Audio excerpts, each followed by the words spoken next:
Monsieur le président, madame la ministre, mes chers collègues, avant la crise sanitaire, la précarité étudiante était déjà une réalité. Près d'un étudiant sur deux travaillait pour financer ses études et subvenir à ses besoins.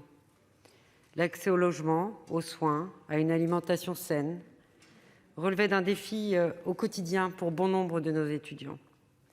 L'action gouvernementale reposait alors sur 3 leviers complémentaires: l'augmentation des bourses sur critères sociaux, la construction de nouveaux logements universitaires, la mobilisation d'aides pour les situations d'urgence. Depuis le 14 mars 2020, la décision gouvernementale de fermer les établissements d'enseignement supérieur pour protéger la population du Covid-19 a changé la donne. Depuis, les situations de précarité que nous connaissions avant la crise s'aggravent et se multiplient.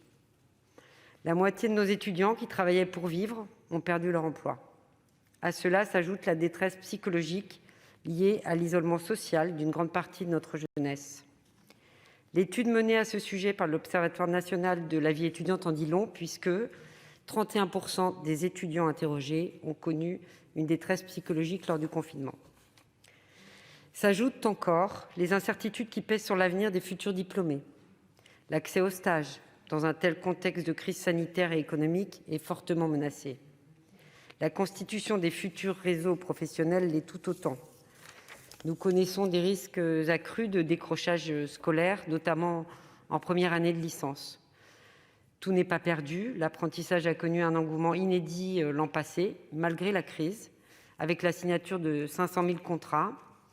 Le plan de soutien à l'apprentissage du gouvernement y est pour beaucoup.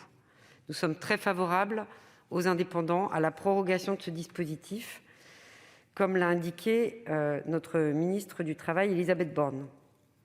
Les mesures palliatives prises par le gouvernement sont des gestes plus ou moins importants. Les repas à 1 euro pour tous, l'accès au soutien psychologique et surtout le retour progressif aux cours en présentiel. Et c'est bien là, madame la ministre, le vrai sujet.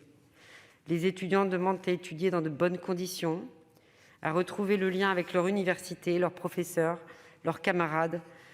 L'émulation qui se trouve au sein des campus est irremplaçable.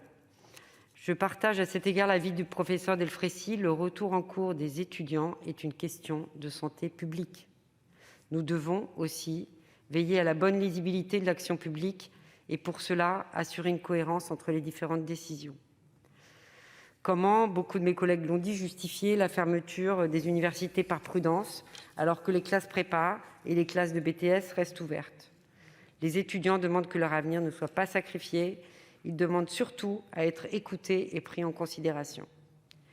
Fin janvier, le président de la République a annoncé une reprise partielle des cours en présentiel. Nous devons favoriser la souplesse des dispositifs. De nombreux étudiants ne pourront pas revenir étudier en présentiel 1 jour par semaine, faute de logement. Faisons confiance aux jeunes qui sont l'avenir de notre pays. Ne les infantilisons pas, ne condamnons pas leur avenir. Des milliers de jeunes enfants actuellement sont regroupés en classe de maternelle, en école élémentaire, partagent la même table de restauration, sans masque. De jeunes adultes qui peuplent des campus universitaires et de grandes écoles sont, je pense, capables d'être responsables, de respecter des gestes barrières. Si le risque n'est pas dans les amphithéâtres, où les étudiants seront masqués et distanciés, pourquoi ne pas limiter l'accès des restaurants universitaires aux repas à emporter? Ce sont des centaines de milliers de jeunes qui baissent les bras et risquent d'abandonner leurs études. Nous devons trouver des solutions à court terme et à long terme pour faciliter la résilience de la jeunesse et éviter qu'elle ne paye sous une autre forme un lourd tribut à l'épidémie.